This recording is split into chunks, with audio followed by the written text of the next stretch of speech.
अस्सलाम वालेकुम। डॉक्टर हफीज़ुर रहमान बहैसियत तर्जुमान पाकिस्तान जमहूरियत इत्तेहाद की जानिब से आपकी खिदमत में हाजिर है।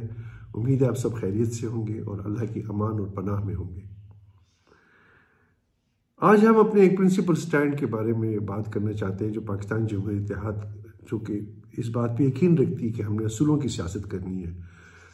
तो चूँकि हम जमहूरियत के साथ खड़े हैं, तो हम समझते हैं कि जो पाकिस्तान तहरीक इंसाफ के साथ इस आने वाले इंतखाबात के हवाले से जो रवैया रखा जा रहा है, ये जमहूरियत के लिए नुकसानदेह है। ये जमहूरियत को कतई फ़ायदा नहीं दे सकता। और फेयर और फ्री इलेक्शन अबूरी हुकूमत का पहला फ़र्ज़ है। ये उसके फ़राइज़ में शामिल है कि वो एक नीट क्लीन, एक साफ़ सुथरा इंतखाब जो है वो पाकिस्तान की आवाम को दे। तो जो सोशल मीडिया के ज़रिए ख़बरें पहुँच रही हैं कि जिस तरीके से तजवीज़ कुरिंदा, तायद कुरिंदा पाकिस्तान तहरीक इंसाफ के उम्मीदवारों को हरासा किया जा रहा है, ये जमहूरियत की किसी सूरत में भी खिदमत नहीं है और ये जमहूरी इक़्तिदार के ख़िलाफ़ है। हम इसको स्ट्रांगली कंडेम करते हैं। We are strongly against it. This is totally against the democratic norms. और हम समझते हैं कि इससे पाकिस्तान को नुकसान होगा, पाकिस्तान की पार्लियामान को नुकसान होगा। पार्लियामान को कमज़ोर करने वाली ये बात है। इससे पाकिस्तान की पार्लियामान कभी भी इस्तेकाम हासिल नहीं कर सकेगी। और आज तक जो पार्लियामान हमारी इस्तेकाम हासिल नहीं भी कर सकी, उसकी बुनियादी वजह ये थी कि हमारी रियासती रवैये जो हैं वो गैर जमहूरी रहे। अजीज़ान मन, हमारे पाकिस्तान तहरीक इंसाफ के साथ कई बातों पर इख्तलाफ हो सकते हैं और हैं भी इख्तलाफ। मिसाल की बात है कि 17 साल पाकिस्तान तहरीक इंसाफ में गुजारने के बाद जो जमात से रास्ता अलग किया और हमने अपनी जमात की तामीर की, तो उसकी बुनियादी वजह ये थी कि हम तहरीक इंसाफ को एक दर्जाती जमात देखना चाहते थे। और तहरीक इंसाफ में शामिल होने का मकसद भी ये था कि हम एक इंस्टीट्यूशनलाइज्ड पॉलिटिकल पार्टी की बुनियाद रखें। लेकिन अगर हमारा वो ख्वाब पूरा ना हो सका, इसका हरगिज़ ये मतलब नहीं है कि हम अपने प्रिंसिपल स्टैंड से हट जाएंगे। जो हमारा असूली मौक़िफ़ है, हम अपने असूली मौक़िफ़ से हट जाएंगे। हमारे असूली मौक़िफ़ में सबसे पहले जो है वो जमहूरियत है। हम जमहूरियत की खातिर अपने बदतरीन दुश्मन के साथ से भी ताउन करेंगे। हमारे अंदरूनी इख्तलाफ अपनी जगह पे, लेकिन जहाँ पार्लियामान की बालादस्ती की बात आएगी, जमहूरियत की बालादस्ती, पार्लियामान की बालादस्ती, आइन की बालादस्ती और कानून की बालादस्ती, ये हमारे असूल हैं। हम मेरिट की बालादस्ती की बात करते हैं। अपनी पार्टी के अंदर भी हम मेरिट की बात करेंगे। अपनी पार्टी के आइन के हवाले से भी हम इसी मौक़िफ़ को अख्तियार करेंगे। तो जब हम पार्टी के आइन के बारे में ये सोच सकते हैं, तो अपने वतन अजीज़ के आइन के बारे में हम ये कैसे हम समझ सकते हैं, तसव्वुर कर सकते हैं कि उस आइन की भी किसी एक मामूली से मामूली छोटी से छोटी शिक को भी कोई पामाल करने की कोशिश करेगा तो हम उसके खिलाफ जाएंगे। ये पार्लियामान का राइट है, ये सिर्फ पार्लियामान का हक है कि वो आइन के साथ जो भी उसमें तब्दीली लाना चाहे। ये पार्लियामान का राइट है कि वो जो कानून लाना चाहे।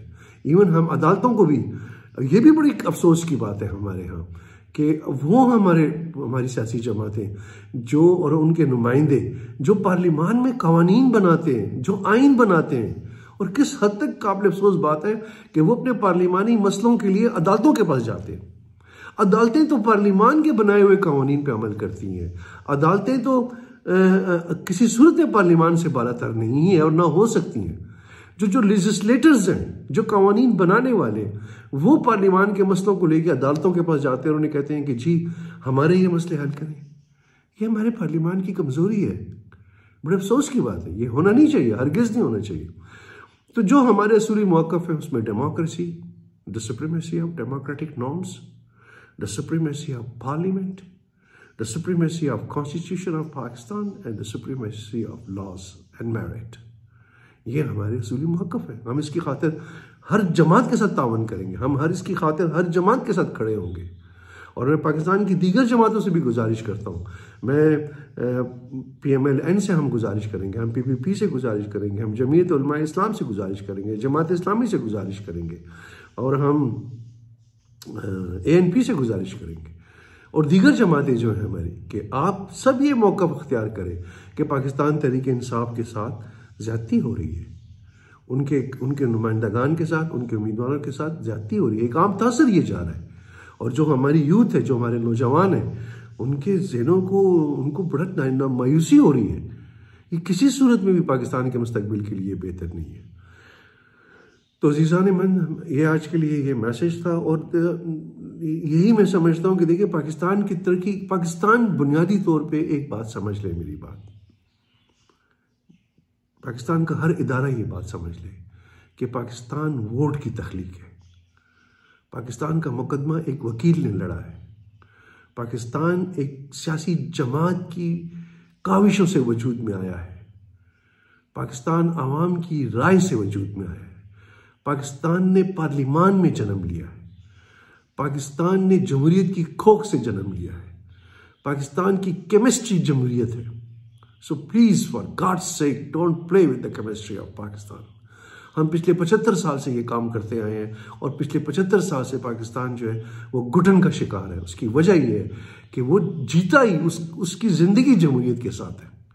अब कैसे एक ऐसा एक और दूसरी बड़ी अहम बात मैं बताना चाहता हूं कि दुनिया का वाहिद मुल्क जो वोट के जरिए तख्लीक हुआ है, पाकिस्तान की सरहदें, पाकिस्तानी कौम, पाकिस्तान का वजूद वोट के जरिए तख्लीक हुआ है। इंडिया तो, भारत तो पहले से मौजूद था। भारत ने दरअसल आज़ादी वोट के जरिए हासिल की है।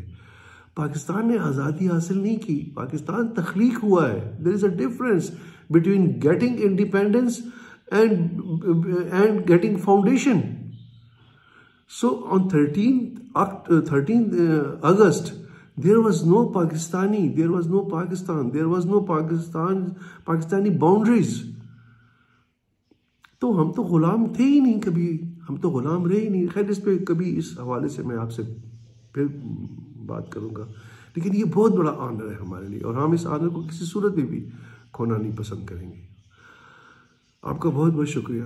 अपना ख्याल रखें, पाकिस्तान का ख्याल रखें, पाकिस्तान का सोचें। हमारे इस चैनल को सब्सक्राइब करें और उसके जो बेल आइकन है उसको ज़रूर प्रेस करें और अपने कमेंट्स दें। बहुत बहुत शुक्रिया। Thank you very much.